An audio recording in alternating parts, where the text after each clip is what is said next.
ሰላም ጤና ይስጥልኝ እንደምን አላችሁ የተወደዳችሁና የተከበራችሁ የሰላም ካቶሊክ ቴሌቪዥን ተመልካቾች በሰላም ካቶሊክ ቴሌቪዥን በየሳምንቱ እየተዘጋጁ ወደናንተ ከሚደርሱ ፕሮግራሞች መካከል እንግዲህ አንዱ የሆነው ሳምንታዊ የእንግዳችን ፕሮግራም እነሆ ጀምሯል እንደተለመደው እዚህ ስቱዲዮ አንድ እንግዳ ጋብዘን ከእንግዳችን ጋራ በህይወት ተሞክሮ ዙሪያ ቆይታ እናደርጋለን የዛሬ እንግዳችን እንግዲህ ክቡር አባ ጌታቸው መኮንን ናቸው የላዛሪስት ካህን ናቸው ከሳቸው ጋር ነው እንግዲህ ቆይታ የምናደርገው እሳቸውም ጥሪያችንን አክብረው እዚህ ስቱዲዮ ተገኝተዋል አባታችን በቅድሚያ ጥሪያችንን አክብረው ከኛ ጋር ቆይታ ሊያደርጉ መልካም ፍቃዶ ሆኖ እዚህ ስቱዲዮ ድረስ ስለመጡ በተመልካቾቻችን ስም እናመሰግናለን እኔም አመሰግናለሁ በመጀመሪያ እዚህ ቦታ እንድገኝ ፍቃዳችሁ ስለሆነ ስለጋበዛችሁኝ እጅግ አመሰግናለሁ ጥረታችሁንም የምትሰሩትንም ስራ እጅግ አደንቃለሁ ብዙ ጊዜ ይከታተላለሁ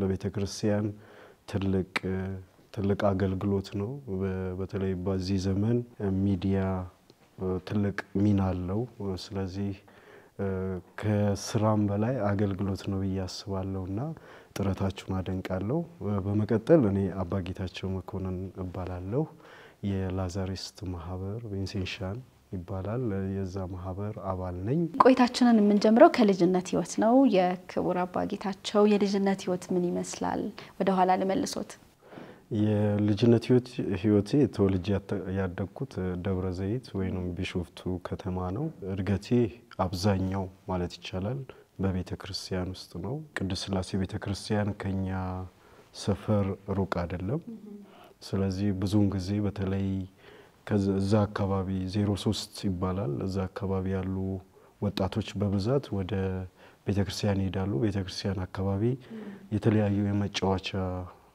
ላይክ ቴኒስ እግር ኳስ እንደዚህ ስላለ ተያይዘን እንሄዳለን ማለት ነው እንደውም በፊት ቤተክርስቲያን አይባልም ነበር የአባ ቤት እንሂድ እየተባለ ስለዚህ ዊኬንዱን ቅዳሜና እሁድን እዛው ቤተክርስቲያን እንውላለን ቀስ ያለ የቤተክርስቲያን ህይወቴም በዛን ይጀምረው ማለት ነው ጥሩ እንግዲህ አብዛኛው የልጅነት ህይወቱን ቤተክርስቲያን ነው ያሳለፉት ወደ ትምህርት ህይወቱስ እንዴት ነበር እሱን ደግሞ እናንሳ ያው የትምህርት ህይወቴም ያው እንግዲህ 3ኛ 4ኛ ክፍል ያለው ነው ቤተክርስቲያን መከታተል የጀመርነው ስለዚህ ጧት ቤተክርስቲያን እናገለግላለን ከዛ ኤሌመንተሪ አጼ ልብነ ድንግል አንደኛ ደረጃ ትምህርት ቤት የሚባል ሀዲድ ተሻግረን ያው 05 ቀበሌ 05 04 ቀበሌ ከሀዲድ ማዶ ነውና እዛ ነው የተማርኩትኝ ከ1 እስከ 8 እዛ 9ኛ ክፍል ሃይ ስኩል እዛው ደብረ ዘይት ከዛ በኋላ የማይነር ሴሚናሪ ህይወት ይጀምራል ማለት ነው ከ10ኛ ክፍል ጀምሮ ምናልባት ወደ ጥሪ ህይወት እንዲገቡ ተጽኖ ያረጋበው ወይንም ደግሞ አርአያ ብለው የሚያስቡት ካህን ሊኖር ይችላል ወይ ብዙ ጊዜ ወደ ክህነት ህይወት የሚገቡ ልጆች ካህናትን በማየት ካህናት ቆመው ቤተክርስቲያን ሲያገለግሉ በዛ በመሳብ በሌላ ምክንያት ሊሆን ይችላል እና የርሶ ተሞክሮ እንዴት ነበር ወደ ሴሚናሪ ህይወት እንዴት ነበር የገቡት እውነት ለመናገር በእኛ ጊዜ አባ ተስፋ ማርያም አድሃኖም የሚባሉ አርፈዋል የረጅም ዘመን ያገለገሉ አባት ናቸው እግዚአብሔር ነፍሳቸውን ይማር እሳቸውን አይቶ የመግባት ሳይሆን የእሳቸው ህይወት ያስገርመኝ ነበር ሙሉ ህይወታቸው አገልግሎት ነው ክብራቸው ቀሚሳቸው ነው አንድም ቀን ከቀሚስ ውጪ አይተናቸው አናቅም እና ያስገርመኝ ነበር ከዛ በኋላ ያው አገልግሎቱ ያቀርቡንም ነበር ዜማ ያስተምሩን ነበር ቅዳሴ ጧት እኛም ብዛት ነበርን ከዛ በኋላ ወደ 12 ዲያቆናት መርጠው ያስተምሩን ነበር እንድናገለግል ያበረታቱን ነበር በትንሽም አንዳንድ ነገር ትንሽ ግቢ ውስጥ አንዳንድ ነገር ያሰሩና ይሰጡን ነበር በቃ የእሳቸው ህይወት በጣም ያስገርመኝ ነበር በዚህ ደረጃ የእግዚአብሔርን ቤት ማገልገል መቻል እና ሲነግሩንም ታሪካቸው ብዙ ቦታ አገልግለዋል ብዙ በዛን ዘመን ትራንስፖርት ብዙም ባልነበረበት ዘመን የእግዚአብሔርን ቤት ከቦታ ወደ ቦታ እየተዘዋወሩ ብዙ አገልግለዋል። የእሳቸው ሕይወት ያስደንቀኝ ነበር። ልክ 9ኛ ክፍል ስገባ በወቅቱ የነበሩት አባት አባ ገብረ መስቀል ሽኩር ይባላሉ። የኛ ቆሞስ ነበሩ። በወቅቱ ብዙ ጥሪ የነበረበት ብዙ ወጣቶች ወደ ቤተክርስቲያን ወደ ገዳም የገቡበት ዘመን ነው። ግን በዛ ውስጥም ምንም ነገር በውስጤ የለም። ምናልባት በዛ ጊዜ ምን መሆን ነበር የልጅነት ምኞት የነበረው? ያው በወቅቱ ያው ነው የመጀመሪያው ትምህርት መጨረስ ነው። 12ኛ ክፍል መድረስ ነው። ከዛ በኋላ አሰች ይሄ ነው የሚል እንትን አልነበረኝም። ዋና ወድ ነበረ። ወደ ዋናው በጣም አደላ ነበረ። እንደ እንትንም ይዘነው ነበረ ከሆኑ ግሩፕ እንትን የሰፈር ልጆች አንድ ላይ አንድ የሚያሰራ ልጅ ነበር። ስለዚህ ሞር ወደ ይሄ ፕራክቲካል ወደ ሆነ ህይወት እንጂ በትምህርት ምናምን የለም። ግን ልክ 9ኛ ክፍል ስደርስ አስታውሳለሁ አባ ገብረ መስቀል ነበሩ 91 ዓመተ ምህረት ድንገት አባ ገብረ መስቀልን ገዳም ልግባ አልኳቸው። የት አሉ? ሴሚናሪ ልግባ አይነት ነገር የት ሲሉኝ ያው አይደለም ወይ ካቶሊክ ሁሉም በእኛ ጊዜ እንግዲህ ሁሉም አዌርነስ አለው የለውም አላቅም። እኛ ይሄ ገዳም ምናምን ተብለን አልተማርንም። ብዙ ጀስት ካቶሊክ ቤተክርስቲያን በሚል ነውና በዛ ወቅት ነው እንግዲህ እነሱ መንገድ ያሳዩኝ ማለት ነው። በጣም ደስ ይላል። ለቤተሰቦቹ ምን አይነት ልጅ ነበሩ? ስንተኛ ልጅ ነበሩ? ለእናቴም ለአባቴም 3ኛ ልጅ ነኝ። በቤተሰብ ያው አባቴ በልጅነቴ ነው ያረፈው። ስለዚህ እናቴ ነች እኔና ወንድሜን ሌሎች እንኳን ራሳቸው እንትን ብለዋል።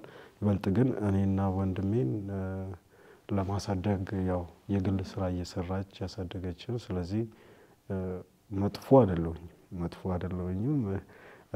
በወቅቱ ያው የልጅነት ጊዜ አለ። ግን ሞር የእናቴን ሁኔታ ሳይ ምናምን የበለጠ መስመር መያዝ ራሴን መቆጠብ አይነት ህይወት ውስጥ ነበርኩ። በጣም ደስ ይላል። የተወደዳችሁና የተከበራችሁ ተመልካቾቻችን እየተመለከታችሁ የምትገኙት ሳምንታዊውን የእንግዳችንን ፕሮግራም ነው። በዛሬ እንግዳችን ፕሮግራም እንግዲህ ከክቡር አባ ጌታቸው መኮንን ጋር ነው ቆይታ እያደረግን የምንገኘው። ቀደም ሲል ስለ ልጅነት ህይወታቸው በሰፊው አነሳን። ካፍታ ቆይታ በኋላ ስንመለስ ደግሞ ሌሎች ያላነሳናቸውን ጉዳዮች የምናነሳ ነው የሚሆነው። አብራችሁን ሁኑ።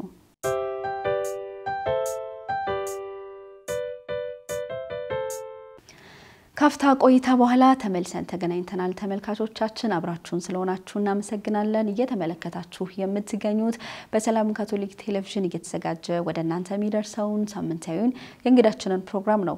ቀደም ሲል እንዳልናችሁ እንግዲህ በዛሬ እንግዳችን ፕሮግራም ከክቡር አባ ጌታቸው መኮንን ጋር ነው ቆይታ እያደረግን የምንገኘው።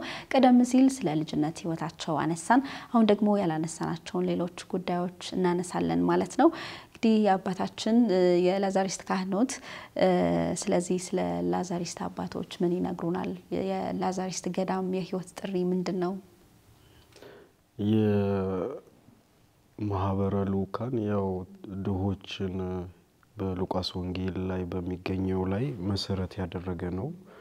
ድሆች ጌቶቻችን ናቸው የሚል ስለዚህ ኢየሱስን ወይንም በወንጌል ያለውን ጌታ በድሆች ውስጥ መመልከት የሚለው ነውና ቅዱስ ቪንሰንትም አገልግሎቱን ሲጀምር በዚህ ዙሪያ ነው። እንግዲህ ብዙ የተበታተኑ ምናልባት በፈረንሳይ ሀገር ላሻፔል የሚባለው ላዛሩስ የሚባል ቦታ አለ።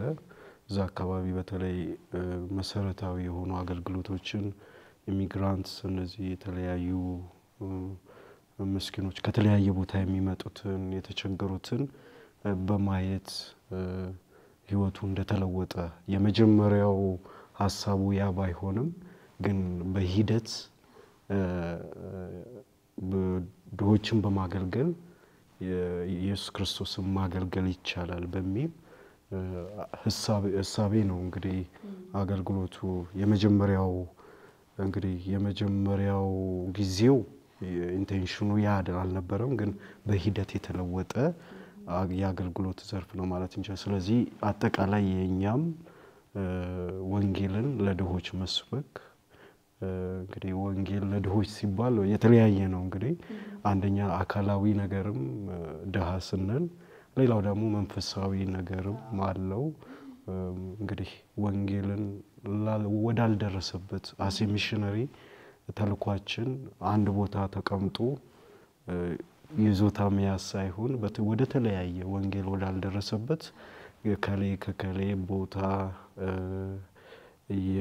የጊዜ ርዝመት ምናምን ሳይገድበን ማገልገል ማለት ነው የእግዚአብሔር የሆኑትን ሁሉ ማገልገል ማለት ላዛሪስትና የአባጌታቸው እንዴት ተዋህደዋል ያው እርሶ ተወልደው ባደጉበት አካባቢ ላዛሪስት ገዳም ወይም ማህበር የለምና እንዴት ነው እስቲ እሱን እንዴት ወደዚህ ማህበር ሊቀላቀሉ ቻሉ ቀደም ብዬ እንዳነሳሁት እንግዲህ አባ ገብረ መስቀል ስጠይቃቸው እንደ ቀልድም መሰላቸው በወቅቱ ያሾፍክ ነው እንዴ ምናምን አሉኝ ድንገታዊ ስለሆነባቸው ግን በሂደት እኔንም ለማገዝ ብለው ወደ በወቅቱ ወደ አምቦ ያው ሌላም ቦታ ጠይቀው ወደ አምቦ ብትሄድ መልካም ነው ብለውኝ ወደ አምቦ ሄድኩኝ በወቅቱ ረጅም ጉዞ ነው አሁን የአንድ ሰዓት ተኩል የሁለት ሰዓት ጉዞ አይደለም የቀኑ ሙሉ ጉዞ ነው ምክንያቱም መንገዱ ፒስታ ነገር ነው ምናምን ነገር ዋጋው ትንሽ ቢሆንም ርቀቱ ግን ብዙ ነውና እዛ ሄድኩኝ የመጀመሪያ ኤክስፒሪየንስ ያው ከአካባቢሽ አንድ አይነት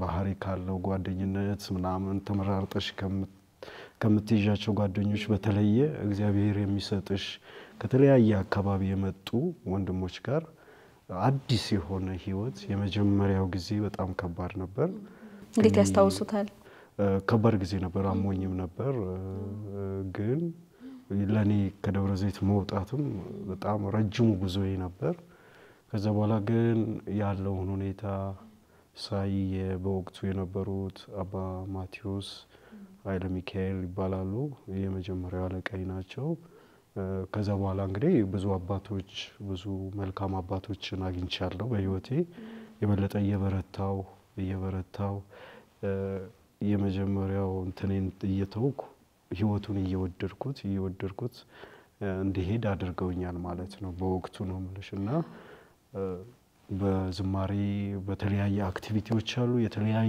ከተለያየ የኢትዮጵያ ክፍል የመጡ ወንድሞች አሉ የተለያየ ቋንቋ አለ ግን በቃ አብረን መኖር ስንጀምር እንደዚህ አይነት ህይወት አለ ወይ የሚል ሐሳብ ያስገባው ቀስ ያልኩኝ ወደ ደብረ ዘይት ለረፍት ሲሄድ ይሄኛው ህይወት የተለየ ህይወት እየሆነብኝ መጣ ምናልባት እግዚአብሔር በዚህ በኩል አስቦኝ ይሆናል ብዬ በቃ ከዛ በኋላ ህይወት እንደዛ ቀጠለ ማለት የትምህርት ህይወት ማለት ነው ስለዚህ አምቦ 3 አመት ማይነር ሴሚናሪ 10 11 12 እዛ ላይ ተማርኩት በጣም ደስ ይላል ከአምቦ በኋላስ ወዴት ነበር ያቀኑት ከአምቦ በኋላ ወደ አዲስ አበባ ነው ያው ኢንትራንስ ኤግዛም ተፈተንን በወቅቱ ወደ 13 ምናምን ሴሚናሪስቶች ነበርን ከ13 ወደ 8 ነው ወደ 9 ያለፍን ከ9 ወደ 8 ከ8 ምናምን ይያለ አብይ ዘራ ክነትን በአዲስ አበባ ነው በጽዮን ማርያም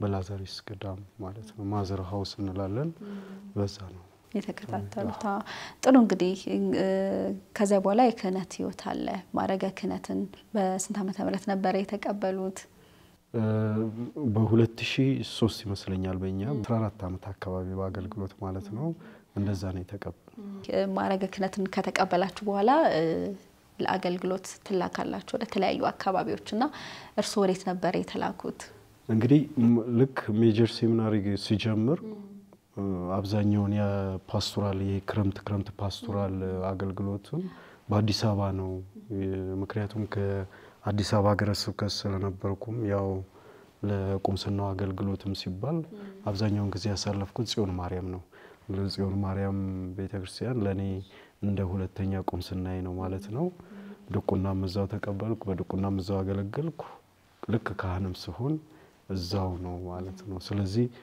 ሜጀር ሴሚናሪ ላይ 7 አመት ፕላስ ድቁና ከዛ በኋላ የክህነት ህይወት እግዚአብሔር ይስጣቸው ወጣቶች እናቶች አባቶች በብዙ መንገድ አሳድገውኛል ማለት ነው።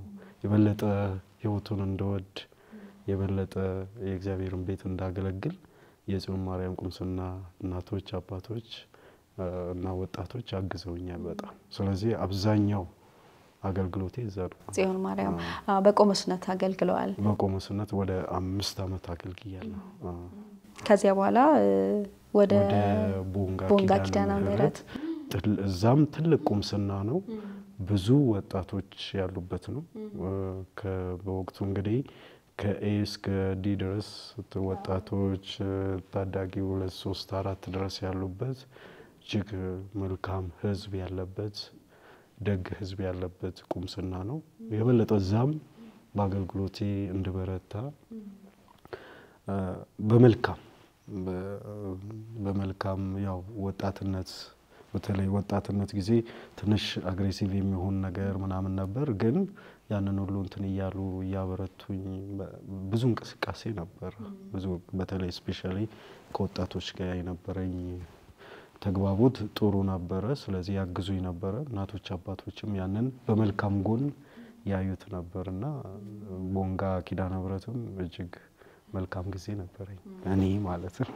መልካም ምናልባት እዚህ ላይ ወጣት ሆነው ነው ክህነትን የተቀበሉትና በወጣትነት እንግዲህ ትልቅ ኃላፊነት ነው።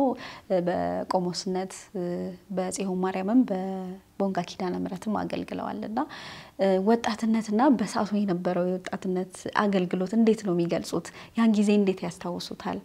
እንግዲህ ያው በእኛ ጊዜ ማለት ነው በቁምስና ስናድግ ያው ወጣቶች በኢየሱስ ብስራተ ገብርኤል እንደዚህ የተባለ የራሳችን አካሄድ ምናምን ያለንና የቁምስና በቁምስና ውስጥ የነበረው አክቲቪቲ ወይንም እንቅስቃሴዎች ለክህነት ህይወቴ አገልግሎት በጣም አግዞኛል ብዬ አስባለሁ። ከዛ ውጪ ግን ከሁሉም ጋር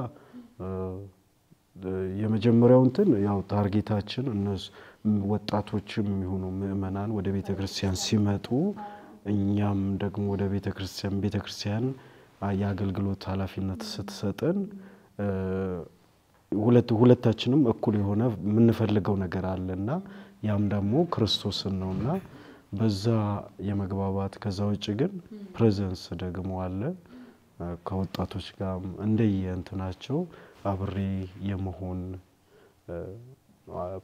አብሮ መሆንን እመርጣለሁ። ብዙ ጊዜ ያው ቋንቋቸውንም ለመረዳት እንደ ቋንቋቸውም ሆኖ ነገር ግን ወደ እግዚአብሔር የሚያቀርበውን መንገድ አብሮ መፈለግ እኔ ሳልሆን መስጣቸው እነሱ የሚያመጡትን ነገር አብረን ሆነን እስኬት ያስኬዳል ብሎ አብሮ በመወያየት አብሮ በመጫወት አብሮ በተለያየ መንገድ እንፈልጋለን አብረን ማለት ነው እንጂ አብሬ ነው ሁሉ ጊዜ መፈለግ ደስ የሚለኝ ማለት ይሄን አቃለው እንደዚህ ነው በዚህ መንገድ ምናምን ሳይሆን አብሮ መሆን አብሮ መፈለግ ከዛ በኋላ ደግሞ እቺ ነገር እንዴት ነች እንዴት እናርጋት በእነሱ በሚረዱት በኃይል አንዳንዴም ያው እንትን ሊሆን ይችላል። በተለይ የመጀመሪያ አገልግሎቴ ላይ ያው ካለኝ ቅንነት አንፃር ይረዱኛል። ግን ነገር ግን በአጠቃላይ አብሮ ሆኖ አብሮ የቤተክርስቲያንን ወይንም የክርስቶስን ቤት መገንባት ወይንም አብሮ ማደግ አብሮ መታነጽ የሚለው ሁሉ ጊዜ ተማሪ መሆን ማለት ነው። ሁሉ እነሱን መምሰል ማለት ነው።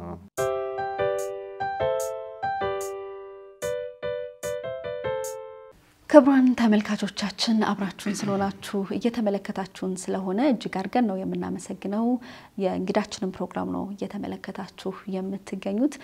አባ እንግዲህ ወደ ቆይታችን ስንመለስ እንዳጠቃላይ የክህነት አገልግሎትን እንዴት ይገልጻሉ? የክህነት አገልግሎት በአባ ጌታቸው አንደበት እንዴት ይገለጻል? አገልግሎት ነው። አገልግሎት ሲባል ግን ያው እኔ በወንጌል ያለውን ጌታችን ኢየሱስ ክርስቶስን የተለያዩ ቅዱሳን በተለያየ መንገድ ለህዝብ ያቀርቡታል። ለምሳሌ ቅዱስ ቪንሰንት ያ ደሃ የሆነው ድሆችን የሚወደውን ጌታ ያቀርባል። ሌሎችም ደግሞ የየራሳቸው ነገር አላቸው። እኔ ደግሞ ሰዎች ወደ ክርስቶስ የሚሄዱት ፈውስን ፈልገው ነው ከሱ የሚሽቱን የሚሰጣቸው አምላክ ወይንም ጌታ ወይንም መሲህ እንደሆነ አስበው ነው የሚሄዱት ስለዚህ ለኔ ቤተክርስቲያን ሂሊንግ ወይንም የፈውስ ሰላም የሚገኝበት ስፍራ ስለዚህ የክህነት አገልግሎት ያንን ነገር መጠበቅ ማለት ነው እንጂ የራስን ህግ አውጥቶ በራስ ህግ ሳይሆን ሰዎች ምን ያህል ክርስቶስን እንዲመለከቱ አድርጌያለሁ ምን ያህል ወደ ክርስቶስ ለመምራት ችያለሁ በእኔ ደካማ ኃጢያተኛ ነኝ ነገር ግን ምን ያህል ሰዎች እኔን ሳይሆን ሰዎች የሚወዱትን የፈለጉትን ክርስቶስን አግኝተውታል ወይ ምክንያቱም አብዛኛው ደክሞ ነው የሚመጣው አስቦ ተዘጋጅቶ ጊዜ ወስዶ ነው ወደ ቤተክርስቲያን የሚመጣው በዚሁ ሲመጣ እኔን ለማየት አይደለም ያ የሚፈልጉትን ጌታ የሚፈልጉትን አምላክ ለመገናኘት ከሱም የሚመነጨውን መልካም የሆነውን ያሰቡትን ነገር ለማሳካት ነው ስለዚህ የመገናኛ ምን ያህል እኔ እዛ ጋር በትህትና ምን ያህል ያንን ነገር አድርጌያለሁ የሚል ሐሳብ ነው ያለኝ ስለዚህ ሁሉ ጊዜ ትሁት የሆነውን ክርስቶስን አስባለሁ ዝቅ ብሎ ያገለገለውን ክርስቶስን አስባለሁ ብዙዎች የሚወዱትን ክርስቶስን ደግሞ ማሳየት ፈልጋለሁ ስለዚህ ትሁት ሆኖ ግን ከተቻለ እንደ አቅም ደካማ ሰዎች ነን ደካሞች ነን ሊሚትድ ነን ማለት በብዙ ነገር ደከም ልንል እንችላለን ነገር ግን በተቻለ መጠን ያንን መጠቆም ወደዛ ማመላከት ከተቻለ ያ አገልግሎት ነው ያስባል ደስ ይላል በጣም ጥሩ አገላለጽ ነው ስለ ክህነት በጣም ደስ በሚል ሁኔታ ገልጸውታል አሁን ደግሞ ወደ ለንደን እንሂድና በለንደን ካቶሊካውያን ህብረት በቆሞስነት አሁን ያገለገሉ ይገኛሉና እስቲ ስለዛ ብናነሳ እዛ ያለው ያገልግሎት ህይወት ምን ይመስላል መቼም ያው ልዩ የሆነ ልምድ ነው ብዬ አስባለሁ አሁን እዚህ ካለውና ምን ይሉናል እስቲ የተለየ ነው በጣም የተለየ ግን ጠንካራ እጅግ ጠንካራ የሆኑ ክርስቲያኖችን ያየውበት ነው ምናልባት እዚህ የኑሮ ሁኔታም የአኗኗራችንም የራቀ ላይሆን ይችላል ወደ ቤተክርስቲያን ለመምጣት ግን በለንደን ቤተክርስቲያን ምእመናንን ክርስቲያኖችን ያየውበት ወጣቶችንም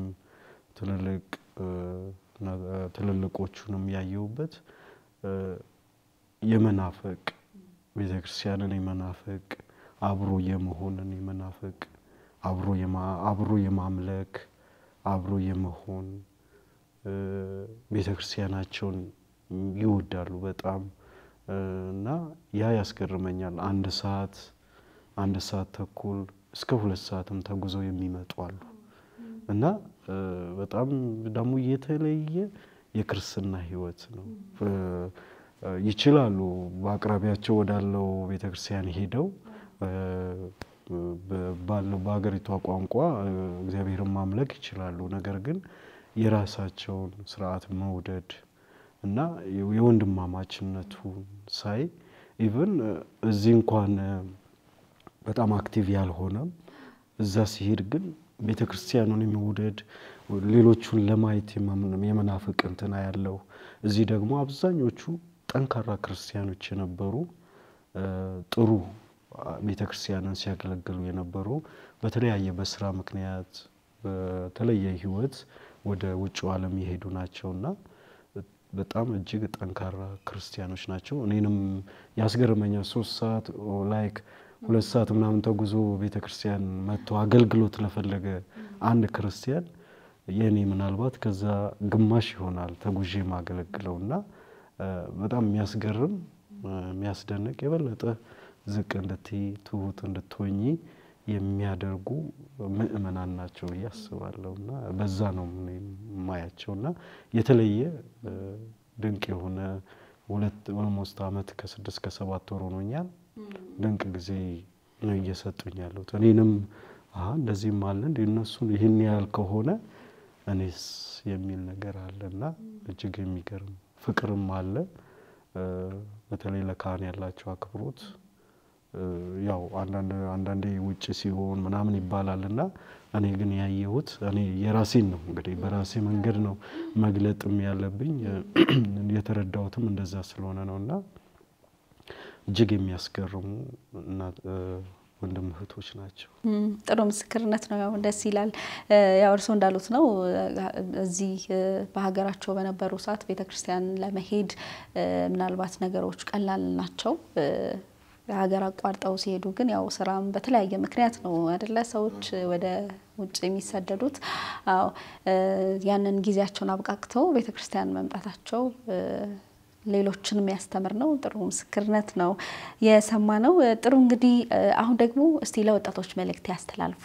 ወጣቶች ወደ ጥሪ ህይወት እንዲገቡ እርሶ እንደ አባት ምን ይመክራሉ?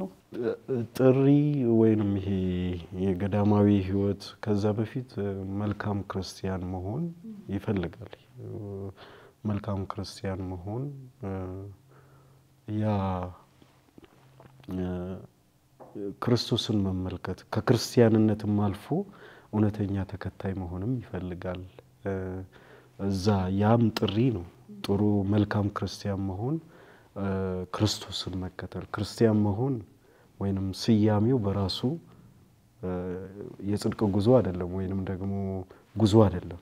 ጉዞ የሚጀምረው አንድ ሰው ክርስቶስን መከተል ሲጀምር ነው። ክርስቶስ ደግሞ ራሱን በበቂ ሁኔታ ሌላ ያስፈልገው መጽሐፍ ቅዱስን ስንመለከት በበቂ ሁኔታ ራሱን ገልጦልናል። በበቂ ሁኔታ ለንከተለው የሚገባንን መንገድ አሳይቶናልና ወጣቶችም እኔ እንደኔ እምነት የመጀመሪያው ጥሩ የክርስቶስ ተከታይ መሆን ቢችሉ ከዛ በኋላ እንግዲህ ሌላው ራስን ማየት እና እግዚአብሔር ወደ መራቸው በየትኛውም ህይወት ውስጥ ያንን የሚያምኑትን የሚከተሉትን ጌታ መመስከር ይችላሉ ብዬ አስባለሁና ከዛ ውጪ ግን ገፋ ሲል ደግሞ ራሱ ይመራል። ራሱ ህይወቱ ይመራል። እኔ ስላሰብኩኝ ስላቀድኩኝ ሳይሆን ራሱ የክርስትና ህይወቱ አቅጣጫ ያሳያል ብዬ አስባለሁ እንጂ እኔ ፈልጌ አቅጄ ምናምን አንዳንዴ ልክ ታቅዶ ተፈልጎ ምናምን ሳይሆን ራሱ አቅጣጫውን ቢጠቁም መልካም ነው ብዬ አስባለሁ። የክርስትና ህይወታችን ራሱ ክርስቶስ ሲጠቁመን የተሻለ ይሆናል። ቻሌንጆችም ሲኖሩ ማሸነፍ ይቻላል።